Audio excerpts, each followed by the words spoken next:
Welcome to Ingrid's Vegan Kitchen. Today we're going to make probably the most favorite dish of my daughter's. It's called BBQ Vegan Steak. So it's very simple. I put out the ingredients here that you need. We need salt. We need high gluten flour, which you can get in any grocery store. We need ground black pepper, garlic powder. I have some basic bouillon here. This is actually mushroom powder, which I ordered online, but you can actually go to the grocery store, and if you see any of the dried mushrooms, you can actually grind them in a food processor to use them that way. And then here we have a beet, which is actually half of a beet because this is a big beet, but I'll explain to you what we need to use that for. And then I have a large pan here that kind of serves as both a frying pan and the pot in which we will boil the basic seitan. So there are actually several steps to this, and it's important to follow them each precisely if you want it to turn out much like steak. So we start off in the beginning with a basic broth. This is a broth that I made out of just boiling some beets and vegetables, and I just pour it into the pan. You want it filled maybe, I don't know, it doesn't even have to be very deep because you don't want to cover the entire seitan once it's in the pan. It's just going to come up to a little bit around the bottom of the edges. So you put that on the stove and let it simmer for maybe 30 minutes as you're making the seitan. So I've brought the broth over to the stove, and we're basically just going to turn it on. You can turn it on to high, but I'm just going to turn it on to medium-high heat until it simmers, and then in the meantime we're going to make the dough for the seitan. So I did forget one ingredient, chickpea flour, and a lot of people just use all-purpose flour. You really are only going to need a couple tablespoons of this, but I like chickpea flour to keep it 100% vegan. So anyway, we start off by putting about a cup of the vital wheat gluten into a bowl. You can put it in any bowl. I use a plastic bowl because it's easier to mix. And again, it's just about a cup. And one of these makes maybe 3 or 4 of the steaks that we're going to show you when it's finished. Then I put garlic powder. I usually just put about a little over a tablespoon, so I just shake that in, not precise measurements. Ground pepper, I just kind of shake in. It's to taste, but my daughter likes it pretty spicy, so I put in maybe 20 shakes or so. And then salt, you want to use maybe, I don't know, about a half a teaspoon to a teaspoon of salt. And then the mushroom powder, depending on how earthy you want the seitan to taste, I generally use about 2 tablespoons of that, so I'm just going to shake that in. And then the chickpea flour. So you really don't need a whole lot of this. This is really just to kind of bind the quote-unquote meat so that it doesn't fall apart. I'll go ahead and use a spoon so I it's more appropriate here. About 2 tablespoons of that also. Pretty basic. Now for the fun part, we use a beet to give the seitan its texture and also color. So you'll see once it's finished, it's actually going to look much like the way a steak will look. And some people can't even tell the difference. It's pretty amazing. So the next step is I don't need to show this on camera, but I'm going to cut this up, put it in a food processing thingy, and then process it. Okay. So we're over here doing the beet part, and I just cut it up into chunks so that it's easier to blend.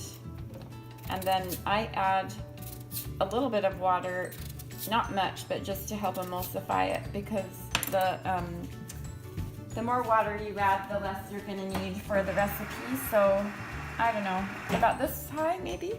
You see that? And I forgot the lid.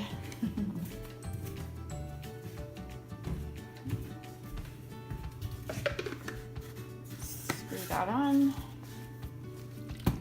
And then you blend this up. Hopefully.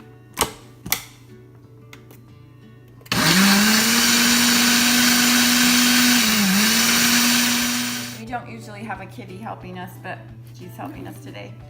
So before you add, so this is what the beets look like once they're processed. And you want to stir the flour and the mushroom powder and spices so you have kind of the herbs and everything spread out amongst the flour before you put in the beet. And then basically you just put in the beet like so. And then what I like to do, so I don't waste any of this, I'll put a little bit of water in it. Kitty wants to watch. And shake it like this, and then I'll just add it to the broth that we're starting to simmer for the actual roast part. And then put it that way, and then you blend. So you turn this into a ball, and just based on the texture and consistency, you'll need to add a little bit of water probably, but not a lot. You want it to be shapeable with all of this flour kind of absorbed by the beet mixture, and I'll show you what that looks like. So after you pretty much get most of it absorbed there, you just go in and use your hands. And it's pretty wet, so I don't think I'm going to need to add any more water. But you'll be able to see this beautiful color that comes out of the beet in this flour. Kind of scrape it up there.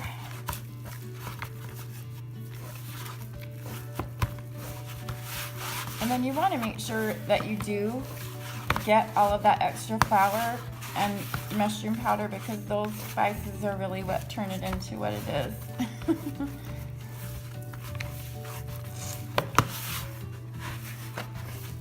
And then you just kind of get it out and manipulate it a little bit. So if you can look at that, it's pretty cool. It looks like a big globule of something.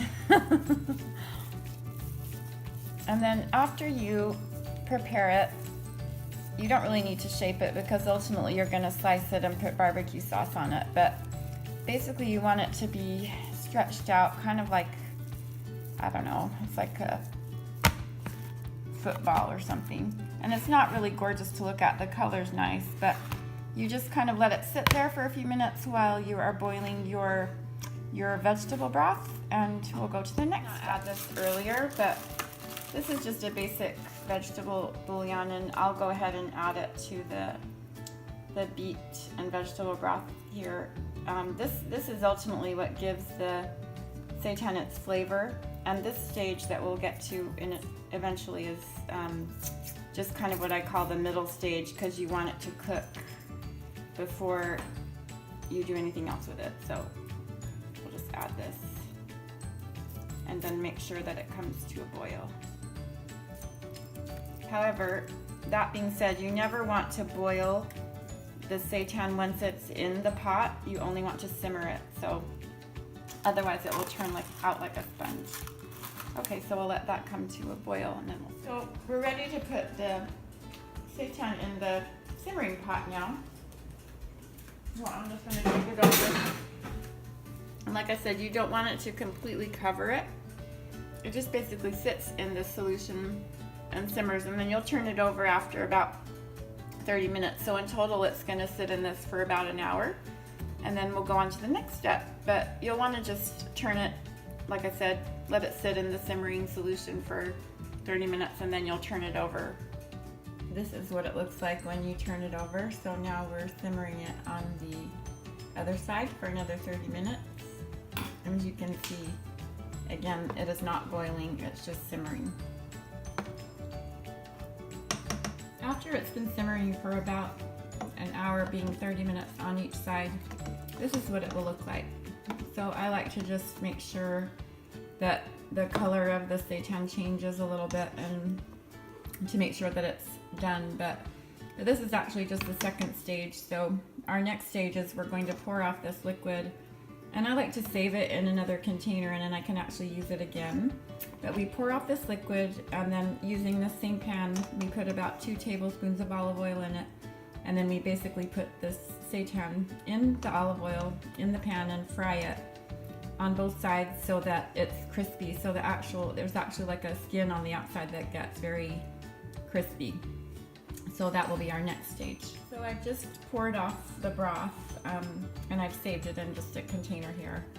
And now the seitan is by itself in the pan, and then I just add, like I said, about 2 tablespoons of olive oil, sometimes a little bit more, to coat the pan and to coat the seitan, and then we'll just go ahead and let it crisp up on both sides. So that's our next step.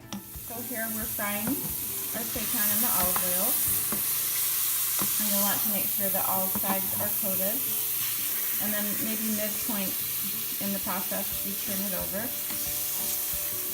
It tends to be on the heavier side, so you don't have to necessarily keep it uniform together, but you just want to go ahead and make sure that it's browned equally on all sides.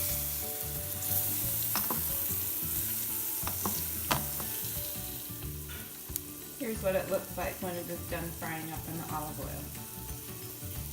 We are at the final stage of our seitan barbecue beef, so I'm just going to show you what it looks like. This is after it has been fried with the olive oil, and now as I cut into it, you'll see what the insides look like. It's actually looking a lot like steak.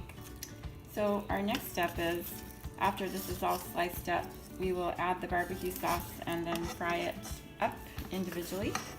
So if you just want to take one more look at that, it looks pretty much like steak would, and it looks that way throughout the piece of quote-unquote meat. So I'll be back and we'll show you what the finished product looks like. We're just going to add some store-bought barbecue sauce and cut it up into bits like this, and then we'll fry it up one more time, and that'll be the end result. So this is the final stage of our barbecue beef seitan. And after you cut it up, put the barbecue sauce on, let it heat up in the pan, you're good to go. It is a delightful alternative to real beef, and really, in a surprising way, people can't tell the difference. So enjoy.